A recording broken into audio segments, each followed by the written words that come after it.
then what a great place, right? But Well, now I mean, from what I understand, the 80s and 90s in New York were, like you mentioned, terrible. quite violent. Well, I've read a lot of ton stabbing. about this, like the late 70s and early 80s. That's a really fascinating time and place. Yeah?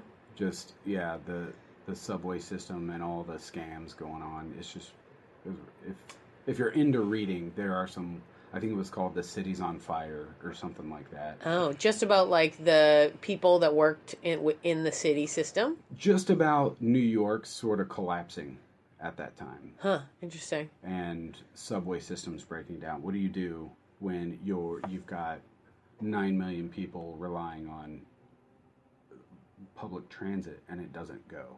It is 9 million, by the way. I looked it up the other day.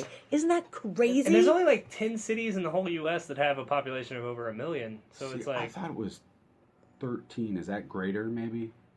13. I'm sorry, Million? what? 13 13 million million is in greater New than York? 9 million, No, but no. greater New York. Oh, I don't know. I literally looked up population New York City. And I'm assuming that the population it gave me included all 5 boroughs. Like, not just the 9 Mile Island, not just Manhattan. Though the idea that even a fraction of that 9 million is Small on this area. tiny little island. Yeah. Even Long Island and the Bronx and Staten Island are tiny places. Yeah. They're not big. Yeah. It's called Long, but it's like, okay. You want to know what's fucked up to think about? Yes. How many people you think are in Tokyo? Ooh, you know the right Not- answer, right? Yes, I okay, do. cool, because I can't handle And not it's- knowing right now. It's Let's not see. a big place either. Ooh. Maybe 13 million, because you mentioned 13 million, so I wondered. How many? 20? Am I undershooting it still? Yes. Oh my God. All right, Wow. 40 million. 36. 36 million people? in Tokyo. They sleep in fucking pods. Yeah. No wonder they sleep in pods. Yeah, no, Jesus. Wow. You know, I find like it very private interesting. stations. So to the idea of that you mentioned earlier, of the idea that smaller towns would be simpler. I think the idea of it is not simple versus complicated in the way that we deal with our lives. Because everybody's got to pay bills, and everyone's got to get a job, and everyone's got to date, and everyone's got to get married and deal with other people. That part is complicated for everyone, no matter how many other people are around you. personal complication is another thing. But yeah, when you think about just the sheer number of human beings, because something that's really interesting to me is the idea that we are all still animals. And I swear we'll bring this around to theater because I connect this idea in my head, though, which is like we are all animals. We all have visceral reactions, and cities are often mob mentality the whole time. Like whenever I went to New York City, I'm from Boston. Whenever I took the train in or the bus in to New York City, I could feel, as I got closer, I could start to feel the energy of all the human beings right around each other, right there. And it would feel different. Like there was a buzzing that would inhabit me as soon as I crossed the border. And I think it's just because human beings, when they get near each other, we physically have an energy that connects. Same where, a riot can become mob mentality. People who are like, that person's never done that in their life, but they're lifting flaming trash cans into the sides of buildings. Like, they're just taken over by the swept up. And I wonder in larger cities how that works. Yeah. Like, you could win a football game and tear your city apart just as bad as you losing a football game. Yeah. There's a really interesting study that I wouldn't be able to reference or look up because it was probably 2009. They studied the rhythm of cities by recording footsteps and conversations just randomly throughout the day, and they could find like very obvious patterns of the way people would start to speak, stop to speak, start to walk, stop to walk. And they boil it down to like subconsciously everybody's plugged into the larger animal, and it was really shocking. So is it consistent It was cool. in big cities, or is it different in regions? As far as I remember, they just did big cities. Okay. So it changes city to city, or yes, yeah, drastically. Okay. Right. Okay. Mm-hmm. Makes me think of like beehives or like anthills. Like that grouping has their own rhythm of how they accomplish their task. Mm-hmm. And every city, Chicago, New York, Austin, has their own rhythm in which to do it. Yeah. Sometimes I think it's really just a matter, and the beauty of us living in an age where it's like you can grow up in Indiana and live in Texas or whatever, is that like, yeah, you can just go find the city that feels most comfortable to you because you're like, oh, this rhythm is the right rhythm for me. Totally. I've often picked places to move viscerally. Like I've gone to a place and been like, viscerally. Yeah. So tell me, first I want to hear about you moved to Chicago. You moved to Chicago after college? Mm-hmm. What did you go there for? What did you do? Tell me about your adventure while you were there. Straight to Second City. I just wanted to do comedy. I had started doing like this really absurd sketch 2-man stuff for stand-up in Indianapolis, and it didn't really fit in, but we kept doing it, and it was super fun, and I just thought, I want to do sketch comedy. So I went straight to Second City, and just started that whole thing of like going to all the theaters and performing and taking classes and your friends and your drama, all that same shit everywhere, right? So spent most of my time doing, I started thinking about this on the way over here because I assumed we would be talking about this. Yeah. So I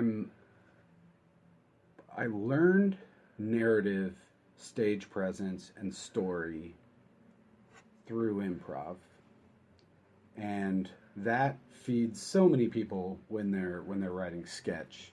I'm not sure how many people are so developed. Like, I don't mean developed, but like my formative years were all informed so much by improv, and I was a writer the whole time. For some reason, I just never really got into it. So then when I started writing plays, which would have been like year 6 or 7 after, all that improv, I started writing plays as if it's not okay to have supporting characters.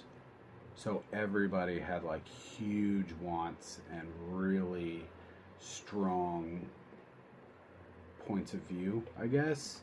Sure. And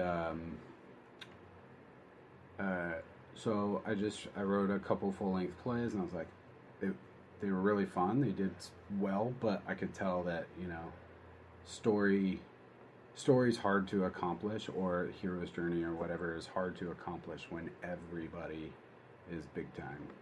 So yeah, I went to grad school. That's also like more fun too, right? Way more fun. Yeah, way more fun to just give every character a life, right? Mm-hmm. And if you end up directing, you realize that even more so, right? Because there's something you can see on an actor during rehearsal when they are not like supercharged as a character, right? And it's happened since the beginning of writing, right? And you just have to accept some people take these smaller roles and they work their way up to the lead or whatever. But it still bothered me because in improv that is much more of a no-no, So I just always wrote like that. And then I went to grad school where they're structured Nazis, where like literally if your intrusion doesn't happen on page 10, you're not graduating type of shit, right? So grad school in Chicago? No. Okay, so Ohio, Athens, Gotcha. which is right as the apps start. Gotcha. Yeah. So grad school is really great. That was a really complicated situation. So when I think about like complexities and simplicity, Chicago is so anonymous that things are pretty simple in that way, day to day. Okay. But because it's so big. mm-hmm. Okay. And because no one gives a shit. Right. Yeah. Whereas if you're in Athens, Ohio, it's everybody's in each other's shit, and that was a hard thing to me to figure out. Oh, interesting. Yeah. You don't think it had something to do with the fact that, like, you were at a grad school, so there was, like, a faculty in charge of, like, checking you out and watching you and being all on top of you?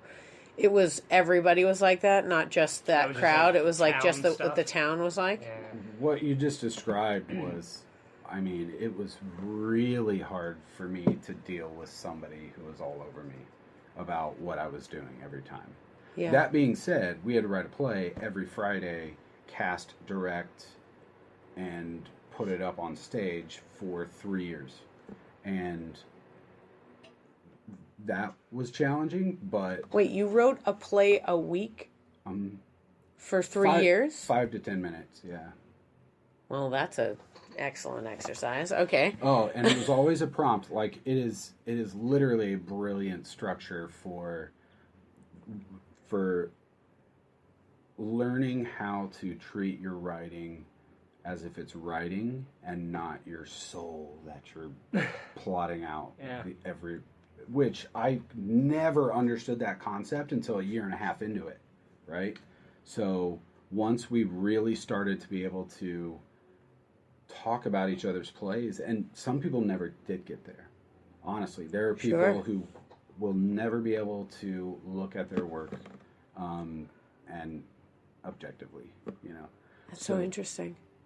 But it's always in front of people, and because it's grad school, and because we put a lot into it every week, we always had an audience. So I have like 80 short plays that that have been tested in front of an audience, and the next Monday we sit down and we write out our critiques of every play and go through that shit. And I mean, the amount of stuff that came out of that is just amazing. Wow. But our teacher was a hardcore. So the micromanagement came from within your like peer group. It was definitely empowered by the teachers, instructors. But once again, at the time, it felt like it's working against my creativity, right? Like, what are you doing putting my voice in a box? But they always wanted us. I mean, we were so active with updating our artistic statement, and which I thought was super corny for the first 2.5 years, right?